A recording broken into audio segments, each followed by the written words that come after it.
I think I understand the safety protocols and the safety mentality very, very well. And these guys broke the rules.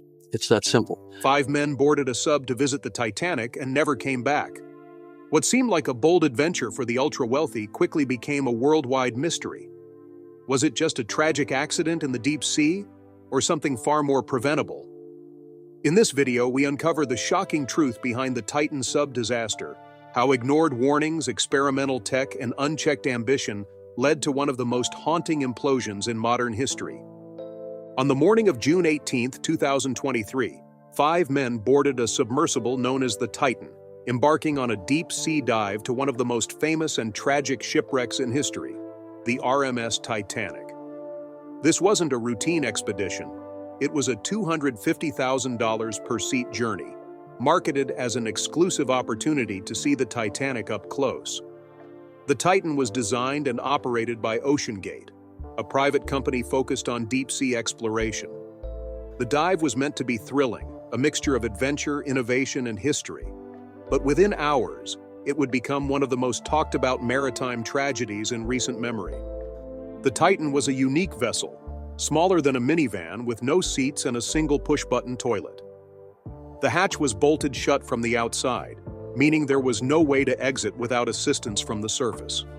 Despite these uncomfortable conditions, the promise of descending nearly 12,500 feet to the ocean floor was enough to draw the attention of some of the world's most daring and affluent individuals. On board was Stockton Rush, the CEO of OceanGate and the main designer of the submersible. He wasn't just leading the expedition, he was also piloting the craft, staking his own life on a design he believed was revolutionary. Joining him was Hamish Harding, a British billionaire and seasoned adventurer who had previously flown to space on Blue Origin's New Shepard rocket. There was also Paul-Henri Nargeolet, a retired French Navy officer and a renowned Titanic expert who had visited the wreck dozens of times, earning him the nickname Mr. Titanic. The remaining 2 passengers were Shahzada Dawood, a British-Pakistani businessman, and his 19-year-old son Suleiman. According to family members, Suleiman had initially been hesitant about the dive, but ultimately joined to bond with his father over the shared experience. The dive began off the coast of Newfoundland, launched from the Polar Prince, a support ship that acted as a base for the mission. At first, everything appeared to be going according to plan. The Titan began its descent into the deep, exchanging occasional text messages with the surface. Communication was limited, relying on satellite systems to send short updates back and forth. There were no live video feeds or two-way audio. Roughly 1 hour and 45 minutes into the dive, all communication suddenly stopped. No messages, no signals, nothing. The Titan had vanished without warning. What followed was a global media frenzy. News outlets reported around the clock, while people across the world waited anxiously for updates. Experts estimated that the vessel had around 96 hours of breathable air, creating a cruel and public countdown that played out over the next 4 days. Search efforts were quickly launched. The U.S. Coast Guard, Canadian authorities, and private companies deployed sonar equipment, aircraft, and remotely operated underwater vehicles. The search area covered thousands of square miles, including the site of the Titanic wreck itself.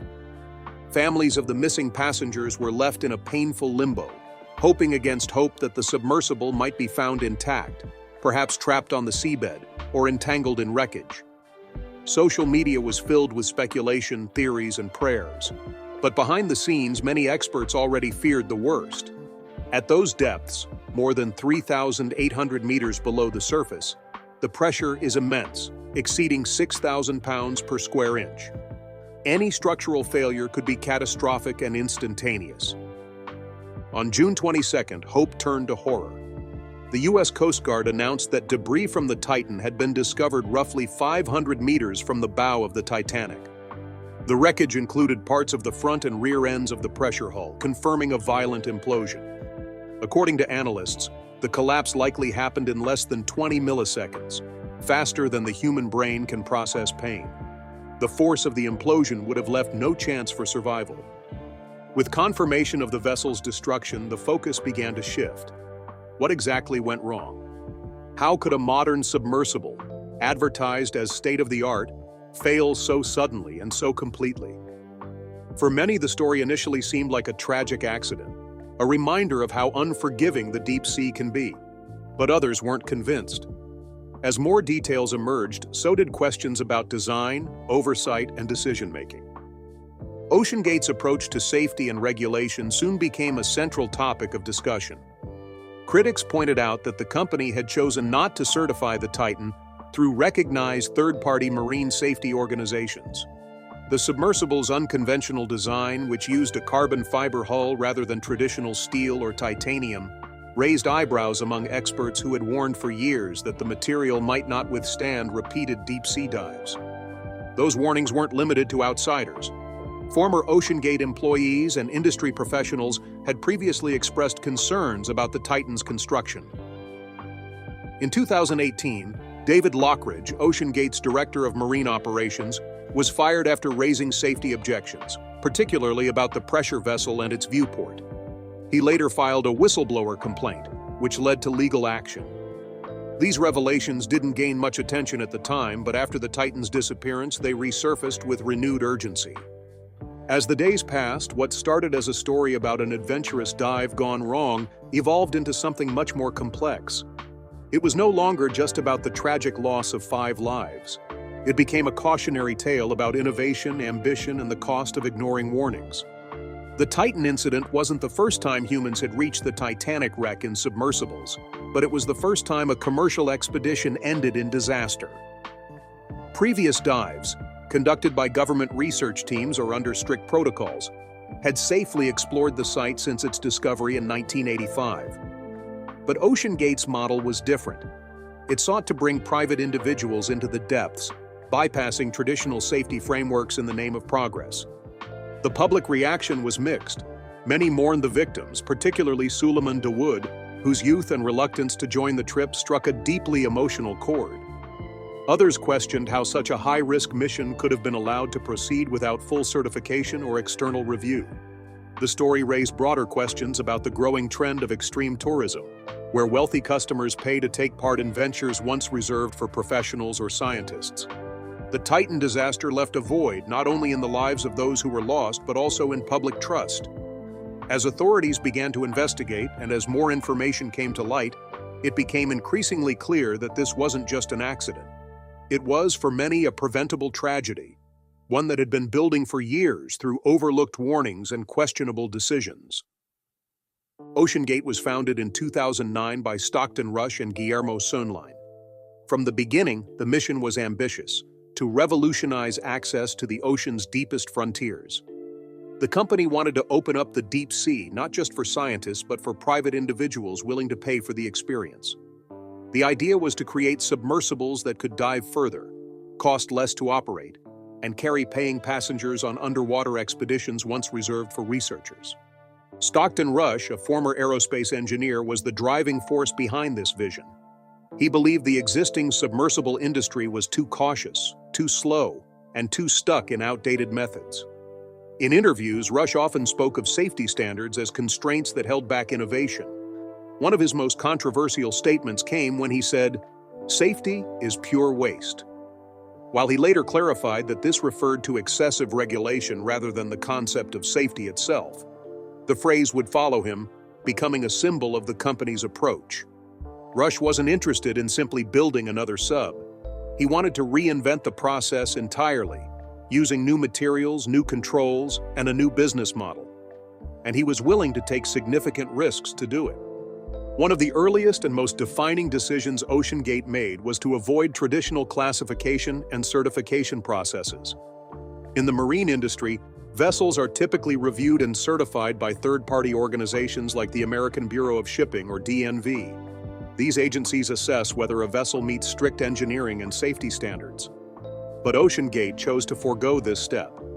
According to Rush, these agencies were too slow and too inflexible to keep up with rapid technological change. He believed certification could limit the company's ability to innovate and iterate quickly. Instead, OceanGate relied on internal testing and real-time monitoring.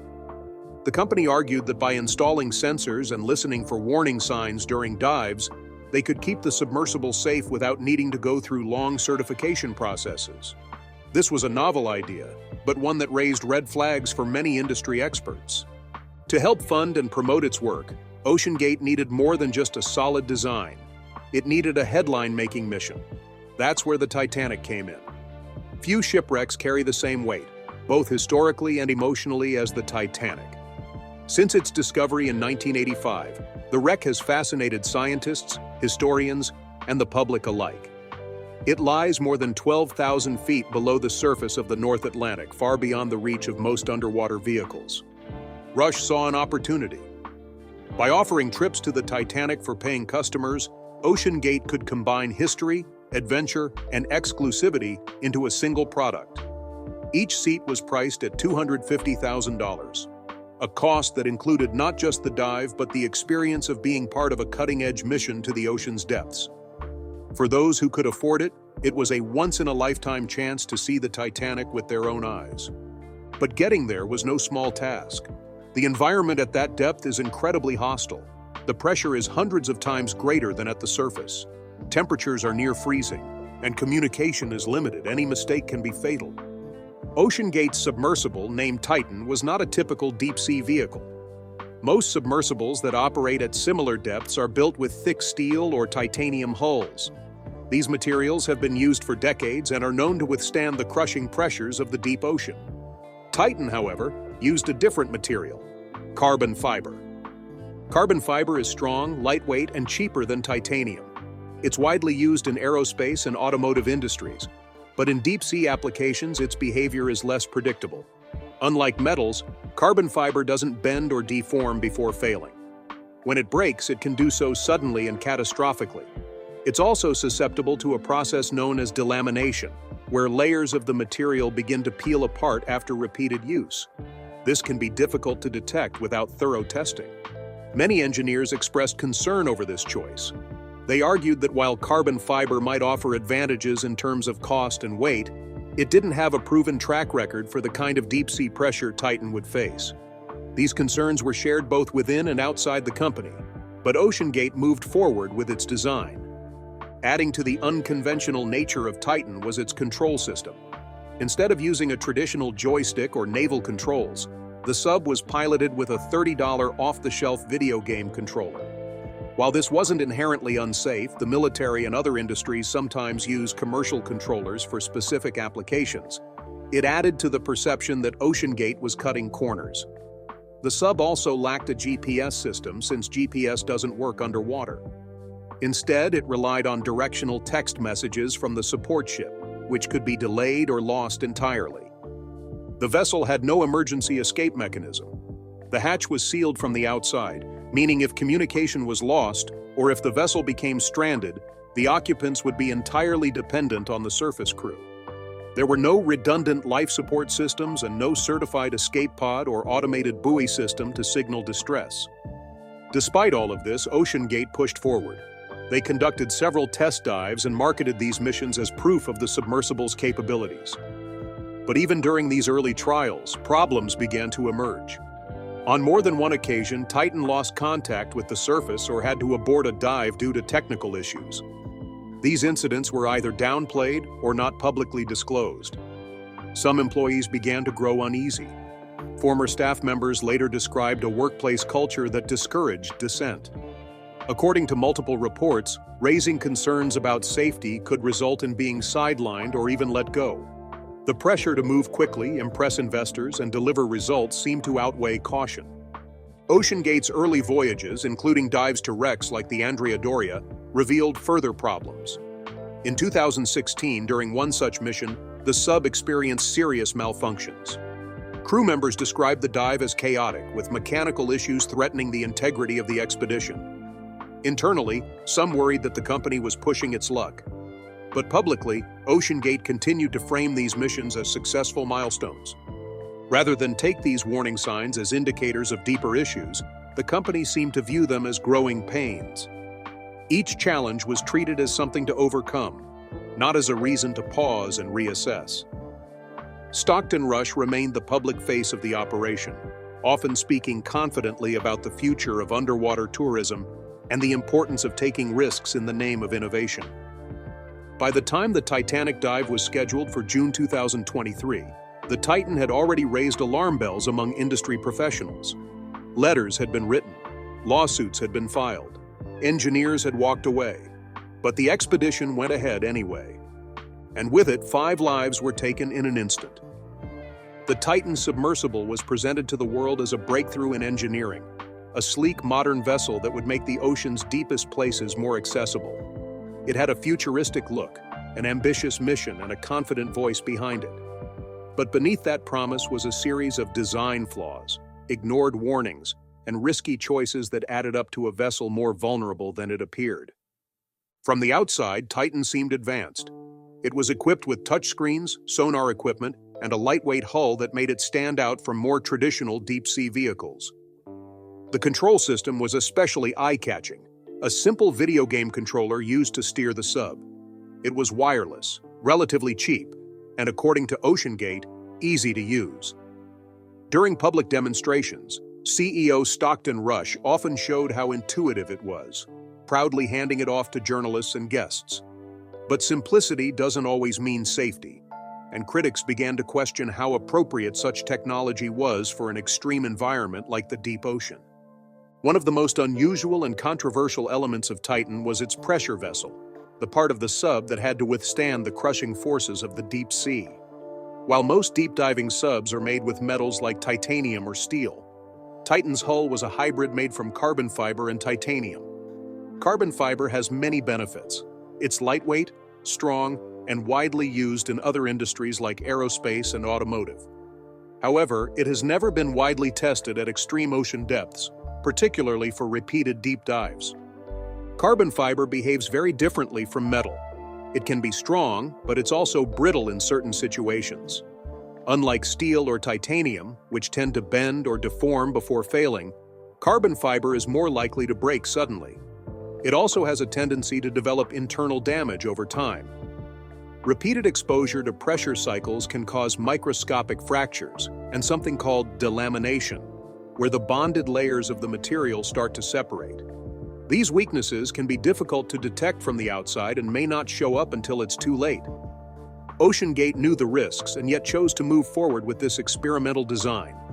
The company argued that its real-time acoustic monitoring system would detect warning signs, such as cracking or popping noises from the hull before failure occurred. These sensors were placed inside the sub to listen for changes in sound that might indicate damage. But relying on a monitoring system rather than comprehensive testing is a risky approach. By the time a warning sound is heard at 12,000 feet below the surface, there may be very little time, or none at all, to react. More troubling still was the fact that Titan was never pressure tested to full operational depth by an independent third party. Standard industry practice calls for deep-sea vehicles to be pressure tested in specialized chambers that simulate the conditions they'll face. This is done to verify that the vessel can survive the environment it's meant to operate in. But OceanGate opted to skip this step.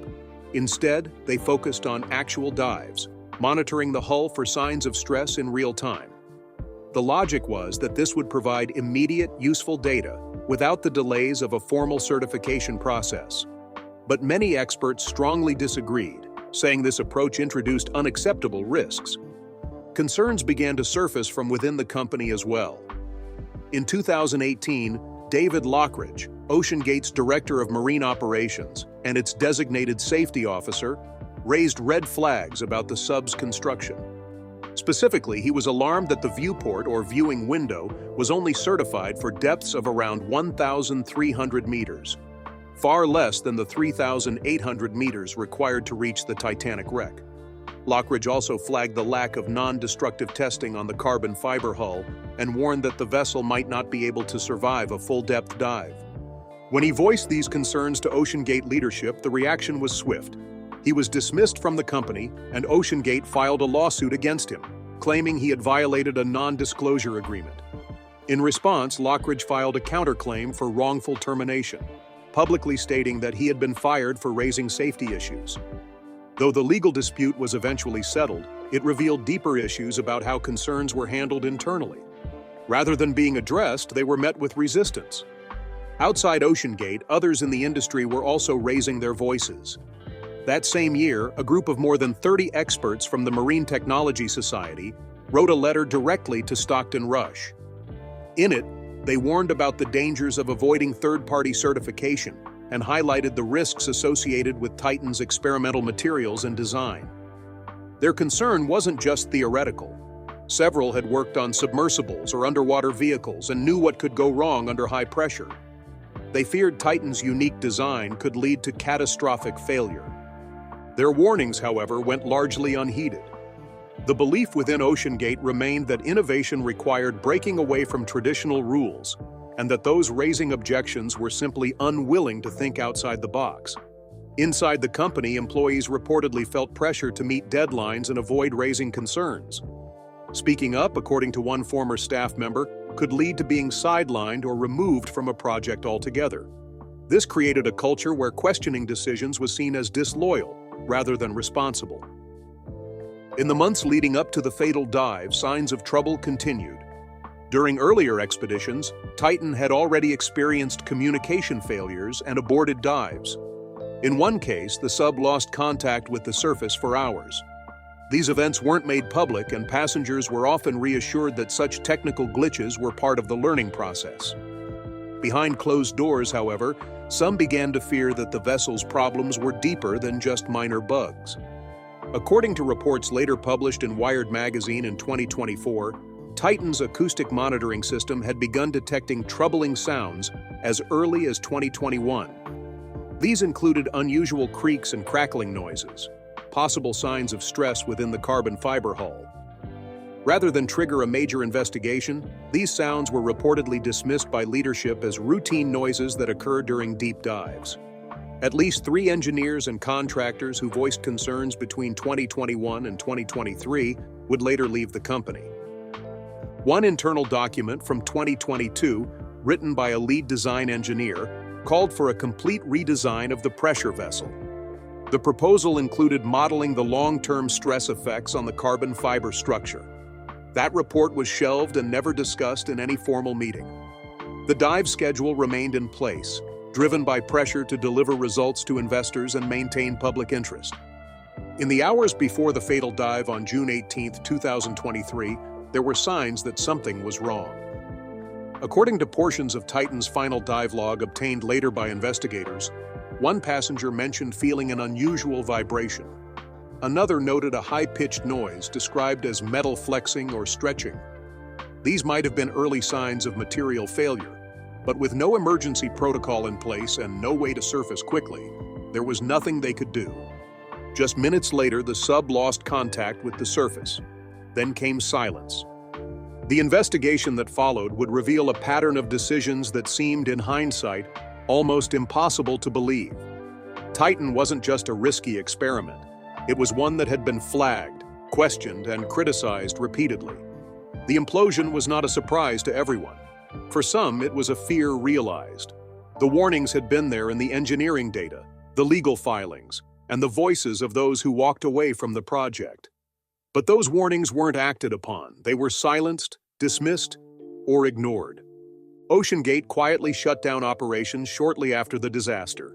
Its social media accounts went dark, its website was taken offline, and the company stopped responding to public inquiries. For the families of the victims, this silence only added to the pain.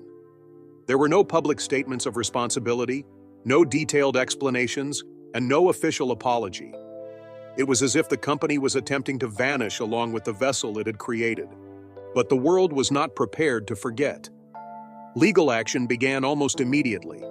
Families of the victims filed lawsuits against OceanGate and its leadership, alleging wrongful death, gross negligence, and emotional distress. Some of these lawsuits focused on Stockton Rush's personal history of dismissing safety concerns and bypassing regulatory standards. Others zeroed in on the company's failure to properly inform passengers of the real risks involved in the dive. The lawsuits painted a grim picture of a company that had placed ambition and image above caution and transparency. Court filings revealed internal emails where employees voiced doubts, shared safety concerns, and questioned the pace of operations, only to be ignored or discouraged from pushing back. Some documents even suggested that potential customers were reassured in ways that understated the dangers of the dive. For the grieving families, these revelations were deeply painful. They suggested that their loved ones may not have fully understood the risks they were taking.